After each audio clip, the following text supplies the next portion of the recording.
तो मैंने बताया क्वेश्चन के अंदर, वैसे ही इसका फर्स्ट पार्ट है आपका लिखा 2x 3y इक्वल्स टू में आपके पास में क्या है 9.35, फिर उसके ऊपर बार है, मतलब कि वही आपका कंटिन्यू होने वाला है। लेकिन आपका जो फॉर्मूला है वो क्या है, ax plus B Y plus C equals to आपका 0 रहने वाला है।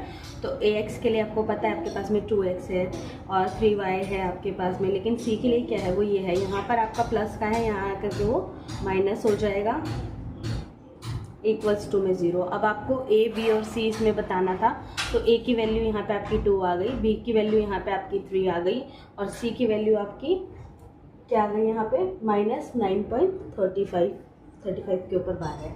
इसी तरीके से आपके सारे क्वेश्चन जो है सॉल्व होंगे। आपके जो सारे क्वेश्चन हैं वो बहुत इजी हैं और बहुत इजी वे में आप इनको सॉल्व कर सकते हैं। अब इसका सेकंड पार्ट हम लोग देख लेते हैं ना, सेकंड पार्ट कैसे होने वाला है। और जो सेकंड पार्ट है वो है x माइनस 5 y अपॉन में 5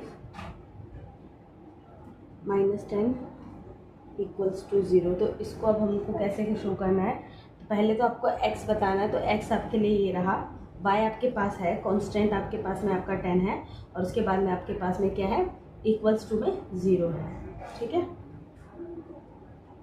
x प्लस आपका रहेगा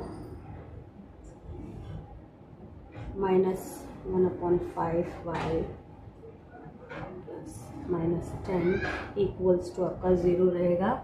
a आपका क्या आ जाएगा, यहाँ पे a आपको दिख रहा है कि a की वैल्यू कुछ नहीं है यहाँ पे दी हुई है, तो हम लोग 1 लेंगे।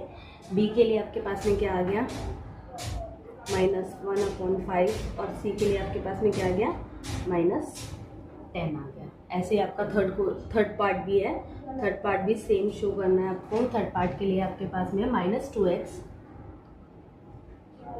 प्लस 3y इक्वल्स टू में आपको दिया हुआ है 6।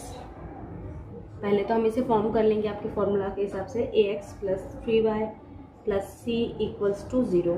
ax के लिए आपके पास में है 2x प्लस 3y आपके पास में है ही, और ये आपका कांस्टेंट है तो यहाँ पे आपका प्लस का है, तो यहाँ आकर के ये आपका क्या हो जाएगा माइनस हो जाएगा, माइनस 6 हो जाएगा इक्वल्स टू 0।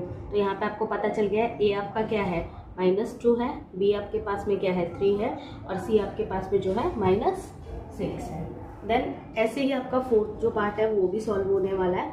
फोर्थ पार्ट के लिए आपको क्या करना है, आपके पास में दिया हुआ है x इक्वल्स टू 3y दिया हुआ है, ठीक है। तो अब हम हमारा पहले इक्वेशन फॉर्म कर लेंगे, फिर फॉर्म कैसे करना होता है वो आपको पता ही है।